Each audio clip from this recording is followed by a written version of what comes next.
Okay, so I've been asked about how I study and how I make practice questions and whatnot. So this is basically what I do. I'll do like a step-by-step guide, and it's things that I'll do like throughout the week while I'm studying, and on the weekends I'll use like Amboss or TrueLearn or resources like that. But yeah, let me get started with that. Okay, so the first thing I do was I literally just made a practice question bank.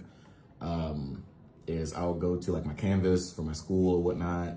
I'll copy these learning objectives. I'll put these learning objectives in ChatGPT. Okay, so this is essentially the prompt that I use. I always change it up just a little bit because with ChatGPT, you have to be ultra specific on what you want because sometimes it'll just spit out stuff that you really didn't ask for.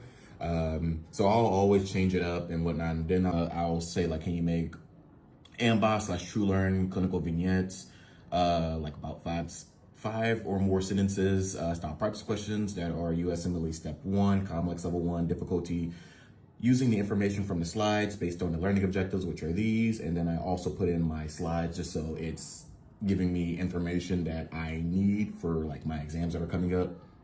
Into my folder, click on whichever slide that I'm using or whichever slides that I need for my learning objectives.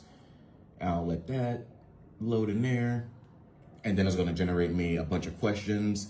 And at the end, I think since I have this thing like already like programmed, it's gonna ask if I want a detailed rationale at the very end. Sometimes it'll do it, sometimes it'll like put the answer in the question like right at the bottom, like right about here, which I hate because that just defeats the purpose of doing the practice questions if it gives me the actual answer right underneath the question.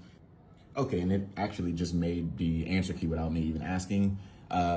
This is not the type of answer key I really like. I like the one where it tells me like why each answer is like right or wrong, and then it gives you like a very detailed explanation on that. Let me see if I have one. Oh yeah, so on this one that I made earlier, it'll tell me why each question is right or wrong. It'll say like certain like different little things. And then I think, no, this one didn't do it. And then sometimes at the very end, it'll give you like a whole summary of like the information you're going over. It'll ask you if you want to make a Anki deck with that stuff. And I'll always make that Anki deck and I'll use that as well for my studying. But that's essentially how I make my practice questions. If you guys want, I can also make another video on how I actually use these practice questions to learn and not just like kind of passively going through them.